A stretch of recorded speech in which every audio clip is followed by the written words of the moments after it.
Hey class, 3D Basics. It is week 15 today.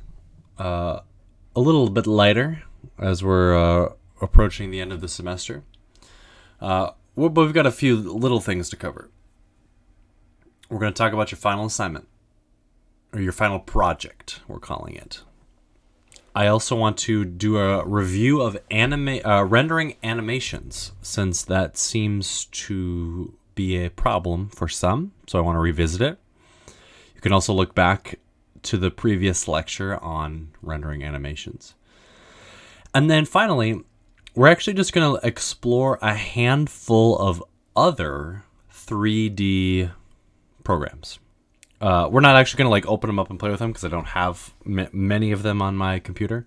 But we'll just kind of talk about them and see if any of them pique your interest. So first, let's look at the calendar. And blow this up a little bit. So it is week 15. I'm recording this on April 20th. This week, we're covering rendering animations, exploring other 3D programs. Begin your final assignment this week. You've got one more week to finish up your assignment 6, your short character animation.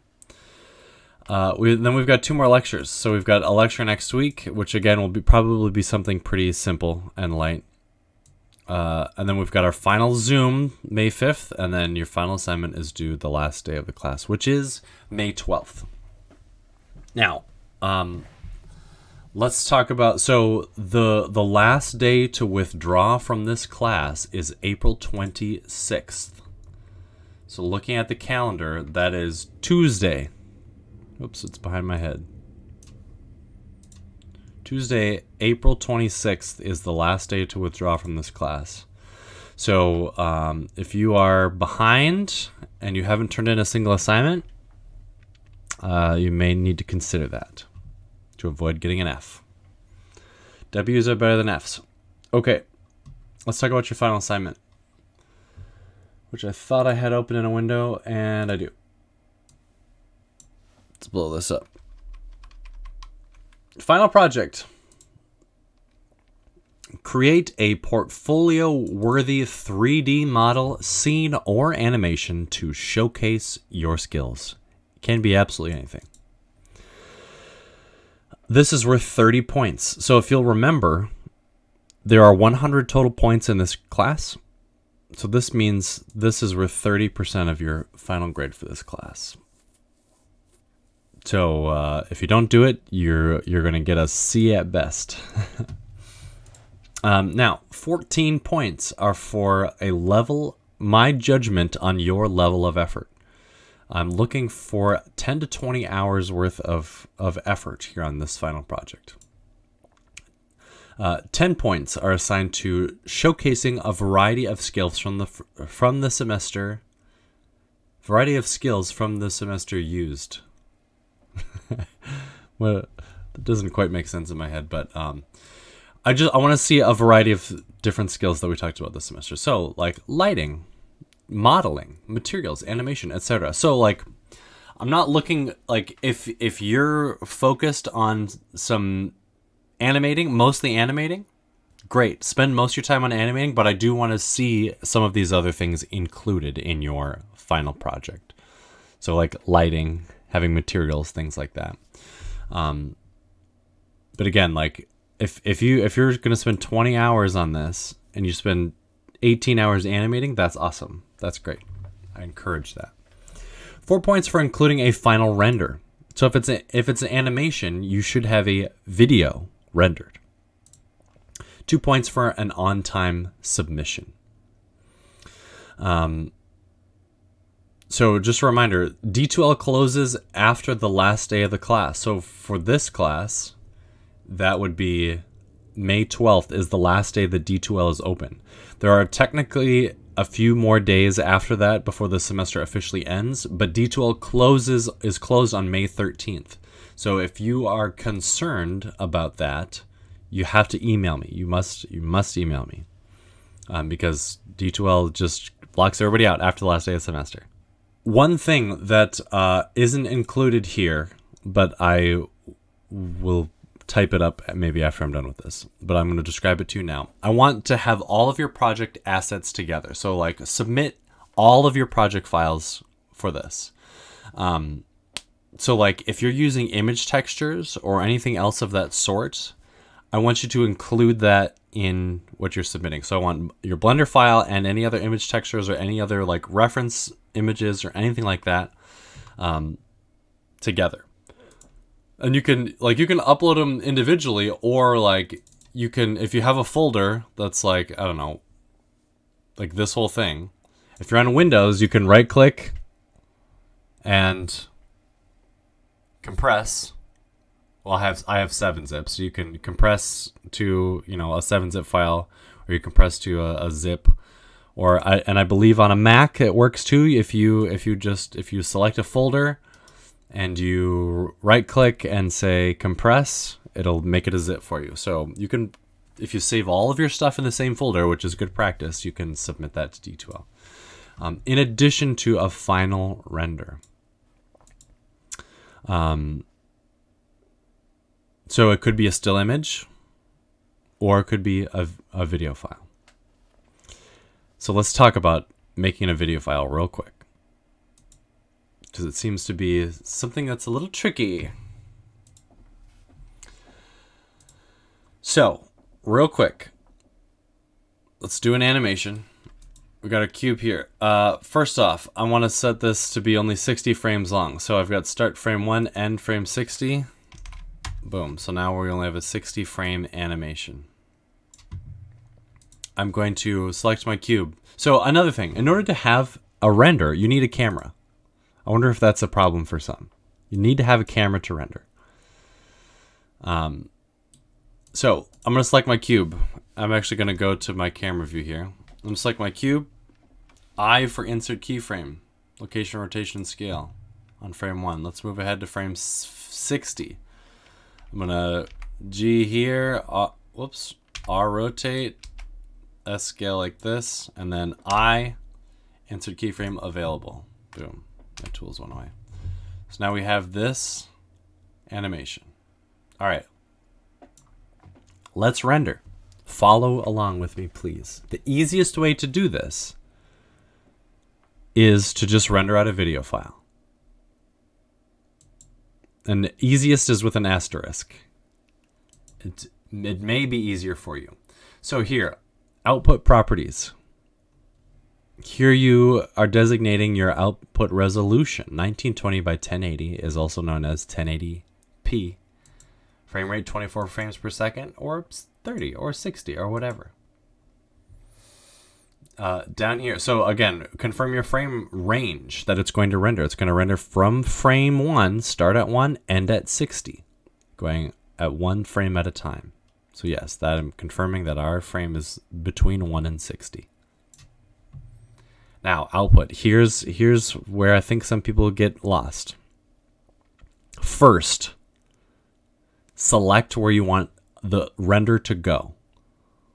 I recommend you doing that first. So this temp file may be in a random place on your computer and you don't know where it goes. So open this folder and choose a place on your computer to save it. So like maybe on your desktop. Sure, I'm going to do this one on the desktop. Accept.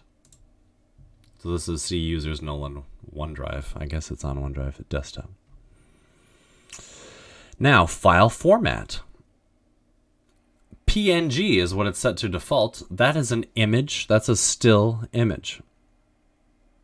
We can also render out a video or movie format. Let's choose FFmpeg video. Let's just do that. Now, like you could do it right now. You could do render video right now if you wanted. I'm gonna open up my twirl down encoding a little bit, and maybe change some of these settings if you want. Matroska is a .mkv file. Maybe I'll just do QuickTime. That's kind of a recognizable thing. You can change the quality, medium quality, lossless, whatever. Pick your poison here. Encoding speed, good. Sure, all that's fine. Now to render, go up to our render window. up on the top, render menu. And because this is animation, we want to render animation. Hit that. Hit that, hit that, hit that. And now we can see it previews. We can see the sliders moving through our frames. And it will get to frame 60. Boom, and it's done. So now, this is maybe a downside of Blender. There's no like indication or any like ta-da that it's done. And you have to remember where you saved it to. So remember, I put it on my desktop. So I'm gonna go to my Windows thing here. Go to my desktop, and look, there it is. It was named 0001-0060. So that's a signal of this is frames 1 to 60. So I can double click on this. Here's my movie file, MOV. Boom. Let's loop this. There it is. Now, that's the simple way to do it. There is a more advanced way to do it, and that is potentially safer if you have a larger, more complicated animation that takes much longer to do. And that is to render it as an image sequence. So rather than putting all the frames together into a video file, it just renders one frame each as its own still image. So I'll show you how to do that real quick. The other thing we can do is if you open this up, let me add a new folder here. Actually, we'll call this image sequence render. Image sequence render. There's my new folder. Let's open this up, and I'm going to type in here. I'll call this cube spin. And so what that is going to do is it's going to add cube spin to the front of my image sequence. So file format, FFmpeg video is what we had before. I'm going to switch this to PNG. Just a nice normal still situation. And that's all I'm going to do. Actually, maybe I'll change compression to 0. Your color here, this is black and white, red, green, blue, and red, green, blue alpha. We're not doing any, we don't have any transparency on this presently, so we're going to skip the alpha. And then just simply do it again. Render animation.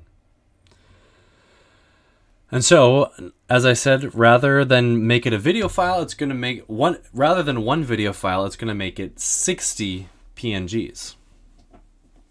Because if you had a render that was going to take hours and hours, and all of a sudden your power goes out, or it freezes, something happens, you get a blue screen at 99%, it's gone, it's lost, because that one file is now corrupted. So let's go back to my desktop. And image sequence render. Here we go. So now I've got 60 still PNGs, cube spin 0001, 002, so each of these is a frame. So you can bring these into your video editing software of choice, Premiere, After Effects, whatever. Or you can bring these into Blender, because Blender has an image sequencer. So this is just now we're just combining all these individual frames that have already been rendered into a video file. So when we do it now, it's not actually like rendering your cube, it's just stitching all these images together, which will be much faster. So up here top left, up here in the very top left, we want, where is it? Here it is, video sequencer, under general, video sequencer. And up here we have the add menu. We want to add an image/sequence. And then we just got to find that folder. It's on the desktop, it's image sequence render. The key here is we want these to be in order, so you can see that the numbering is off a little bit, so just sort by name. So 1 is on top. If you turn off, so start with 1, and you can hold down the shift key, you can scroll down to the bottom, and then go 60. Start frame, we want this to be 1, and end frame to be 60. Here we go. And then add image strip. So we have our strip of 60 frames here, And now we just repeat what we did before. So rather than PNG, you can select a video file here and go render animation. And that time it went much faster because all it was doing was stitching together the images. And now here it is, cube spin. Boom. Okay. That's rendering an animation. If you feel like I went too fast, watch it again, or go back to I think it was like, what week was it? Let me look at the schedule. What week did we talk about rendering the first time?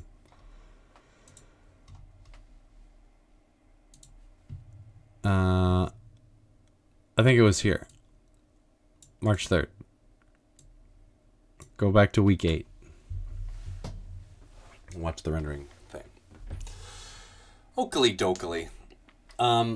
Let's just look at a few different 3D softwares that are out there, just so that you're aware. You may already be aware of their existence, and maybe not. And just like what kind of industries use them. Maybe you're interested in learning one of these other programs. Blender is great for learning, and it's increasingly great for professional work too. I watched a guy on YouTube recently. I forget his name. I'll link it later. I'll bring it up in the Zoom this week. So hopefully we will have already talked about it. But and he makes like music videos for Ed Sheeran in Blender, and he does like feature films and special effects and stuff like that in Blender. So Blender has the reputation that it's open source and it's whatever, and it's not as good as all these other professional tools, but it's like pretty darn good. And a lot of people use it because it's free, and it is a powerful tool. So we already know a lot about Blender, so we won't spend too much time on it. The next one I want to look at is Cinema 4D, C4D. This is actually the one that I used the most prior to starting teaching at Hennepin Tech. I had a job making TV commercials, pretty low budget TV commercials, and we had a license for C4D, and so I got pretty good at that. I got very familiar with it. The thing that is, so I guess the reputation of Cinema 4D is it's more of like the kind of motion design style of 3D. This is used a lot in like advertising, I would say. And it's more of like, it's kind of smaller form work. I would say that people are not going to be using C4D for like feature length animations. I would say like character animate, like all of these softwares can do all of it, but there are things that they're strong with. So C4D is more of like a motion design kind of marketing type of animating 3D stuff. So just like example here, their like front page is just like all these moving boxes, like so I think that's a little bit telling. So this is the one that I had a lot of experience with. The nice thing about Cinema 4D is that they like struck a deal with Adobe, and After Effects works with C4D. So if you have a Cinema 4D project file, you can import it directly into an After Effects project, and like the cameras and lights and all that stuff, like you can import that as well. So it's really handy if you're an After Effects person. In fact, the base version of After Effects, so if you have Creative Cloud, which I'm sure you do through school, comes with a LITE version of C4D. So like if you open up After Effects and you go to like the new layer menu, there's an option for a new Maxon Cinema 4D file, and you can like it's built right in. It's very limited. It's very light. There's not a lot of modeling tools, but it's like you can get a couple of like super easy, quick things done in there, like some text or just like some shapes and things like that. So that's really slick, because that really worked well for me, because I worked primarily in After Effects. So, you know, it's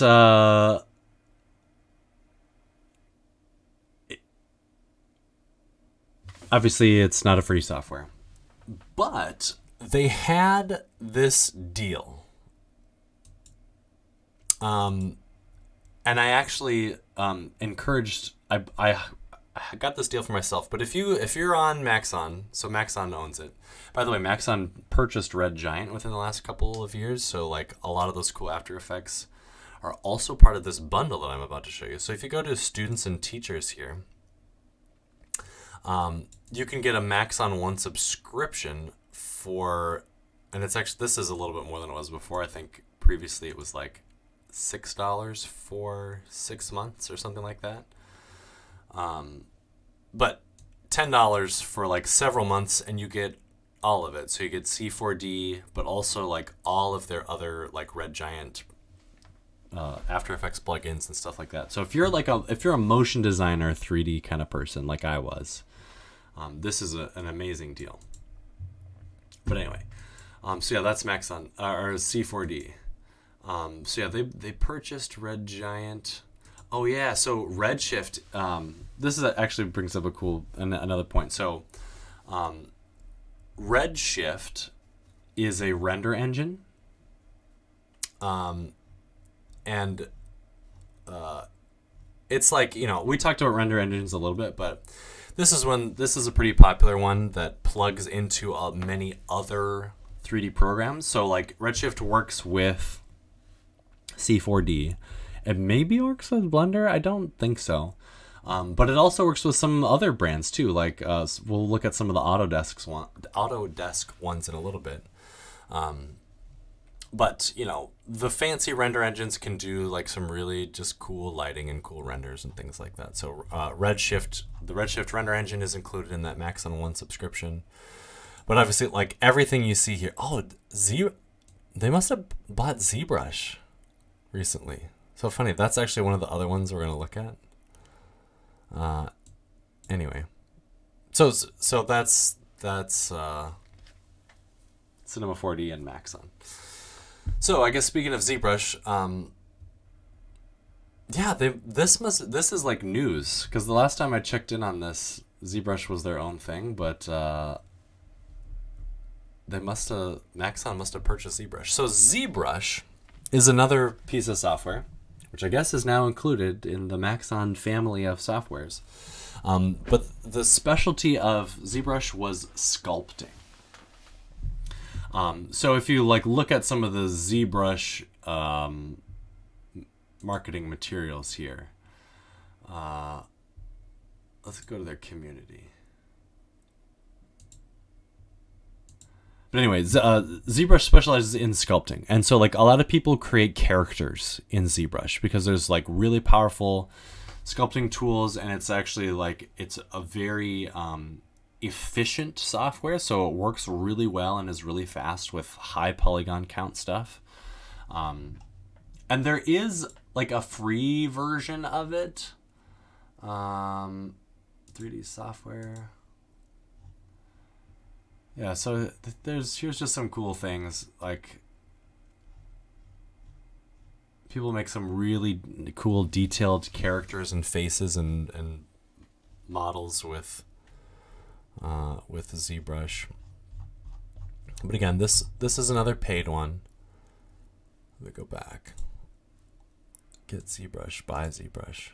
They definitely have. Oh yeah, so it is just included in this now, which is funny. This is new since last semester. But they had a free version, like like a light version that didn't have quite all the feature set.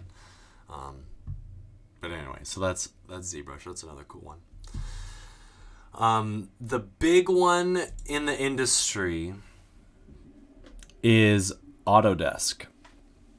Well, that's not the name of the software, but that's the name of the company that owns several 3D programs. So if you go to Autodesk.com, this is a list of all their products here. I realize that this might be a little small. So they have several categories of programs: architecture, engineering, and construction, product design and manufacturing, and then obviously media and entertainment is kind of where we're looking. But AutoCAD is like a huge thing in every industry. CAD is everywhere. But under media and entertainment, they have a few things in here. 3ds Max, 3D Studio Max, is like more of a modeling program. But Maya is, whoa, where'd it go? Maya is the big thing in Hollywood. So like Pixar, Disney uses Maya. Maya is like the big time animating, feature length, full tilt thing.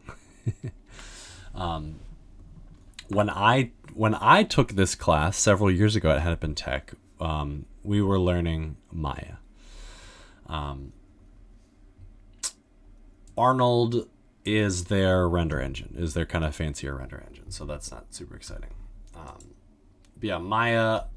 So yeah, you can see like here's Guardians of the Galaxy. Okay, honey, whatever. Okay.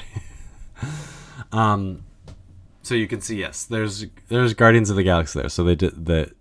Disney does it. Obviously, it is very expensive. $225 a month, or you can pay $5,000 and get 3 years of a license. So, not super practical for somebody who's just getting started, but let's see. There's a free trial, but there also is, how do I do this? Products, how to buy. I believe, special offers. They have a like student situation. And if you're really serious about it, I'm sure I could help you find it. But the reason that we learned Maya several years ago in 3D Basics was they had a free student program that it's like if you were a student, you could get 3 years free of Maya. But I'm not really seeing it right now. Yeah, so maybe they got rid of that, which would be a bummer. Buying students and educators. Aha, they have it hidden. Students.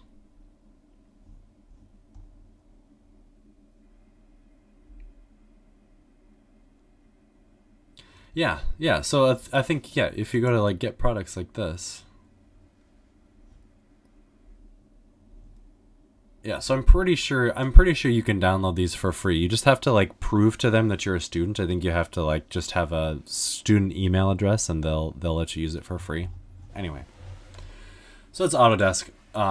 Maya specifically is like the big one that the animators in Hollywood use.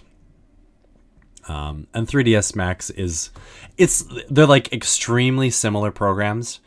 3ds Max is like a little bit more suited for like modeling, and Maya is a little bit more suited for animating, but they look almost the same and they function almost the same, but they just have like totally different names and like a few small differences.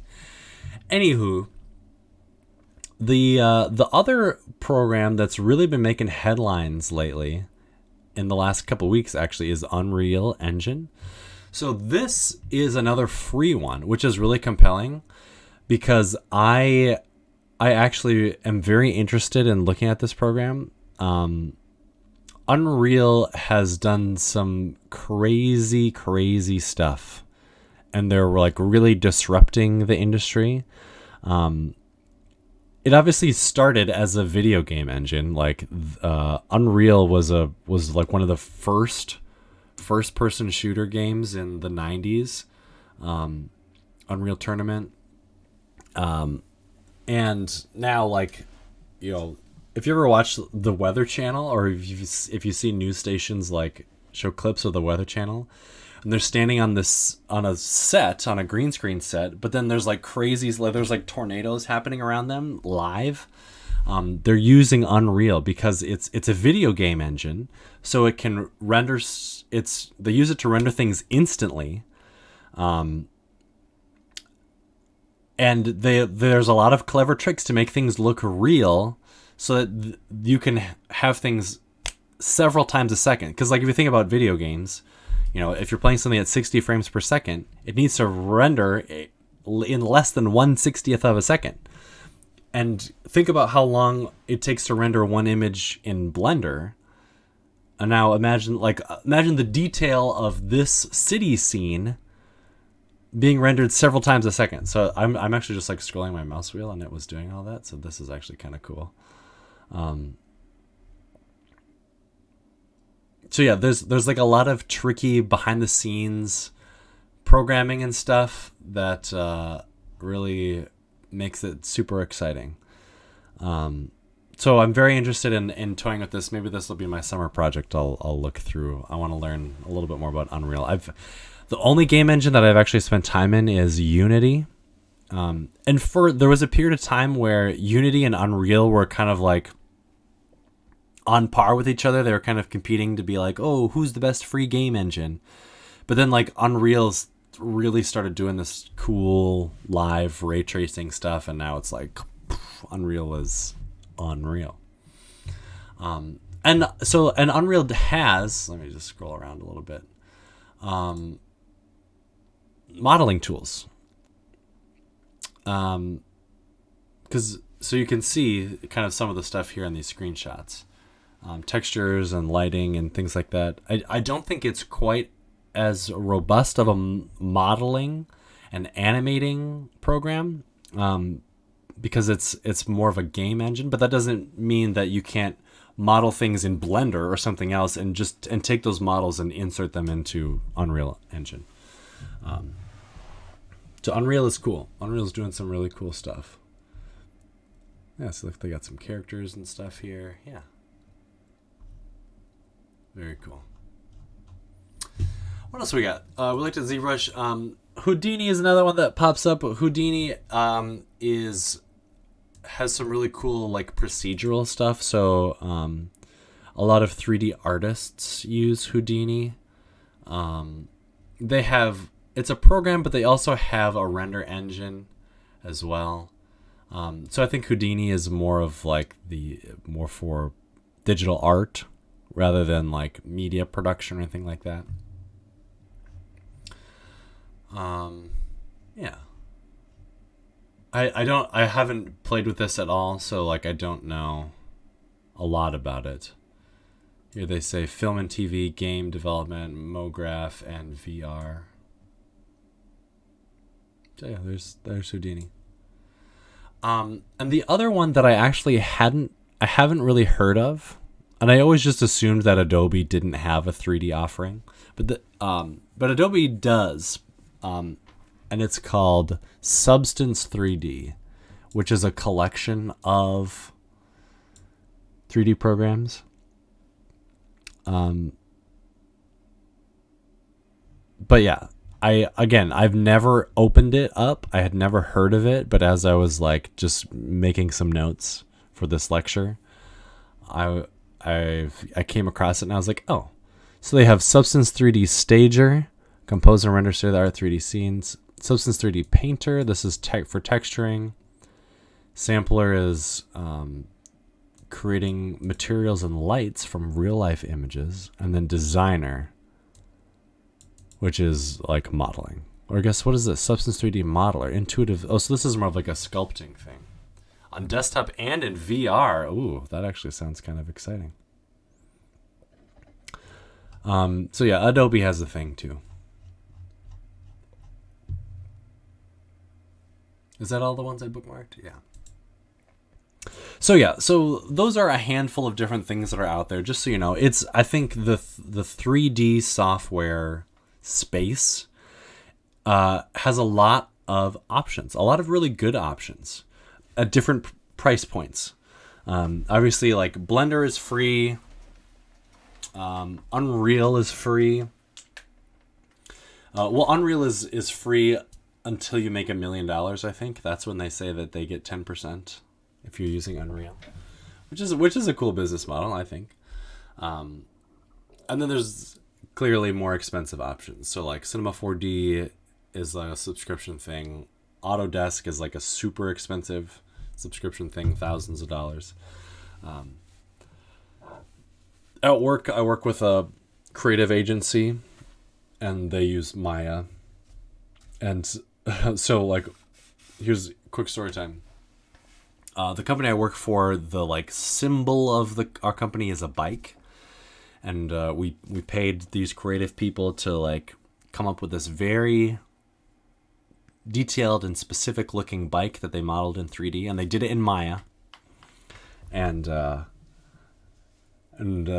people I work with were like, "Oh my gosh, are we gonna need to get a Maya license to work with this?" And I was like, "Nah, I'll just import it into Blender." But anyway, if you are at all interested in learning more about these programs, I encourage you to just look into it. The thing about 3D workflows is that they're pretty easily translated from one program to another. So like I mentioned that I primarily used to use Cinema 4D, and then I was asked to teach this Blender class, and I had done Blender a little bit. So like it was more for me about just learning the interface than it was about learning how to do 3D, because like it's very translatable from one program to another. So there's just a little learning curve about like, how do I move the camera? Like what is the equivalent of the subdivision surface modifier in this program? What is the equivalent of like extrude? Well, I think extrude translates to every program, but additionally, if you're interested in like digging deeper into these kinds of programs and what they can do, I encourage you to sign up for the 2 classes offered in the fall, which are 3D modeling and 3D animation. So those are kind of a continuation.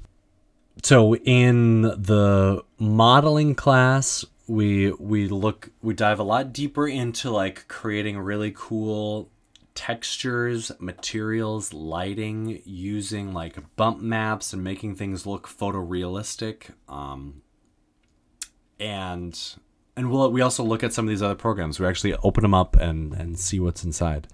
In the animation class, we spend a lot more time on character animating. So like, you know, we could do like a fight sequence, or, you know, actually having characters doing something, acting things out. We also look at physics simulations, so like having things like crashing and smashing into each other, reacting with each other. You know, like adding things like wind and particles and those kinds of other fun animating things. We also look at motion capture. So like, you know, if you've got somebody wearing a motion capture suit in the studio, how do you then have your character make those motions? So there's a lot of different things we look at in those classes. If those sound fun to you, I encourage you to get registered for the fall semester. So yeah, it's 2 different classes. You can definitely sign up for both. I teach both of them. Okay, I don't think I have anything else. So don't forget that you need to finish your assignment 6 by next week, which would be the 28th of April. And then your final project is due the last day of the semester. So please let me know if you're having issues with that. And happy modeling and animating. Goodbye.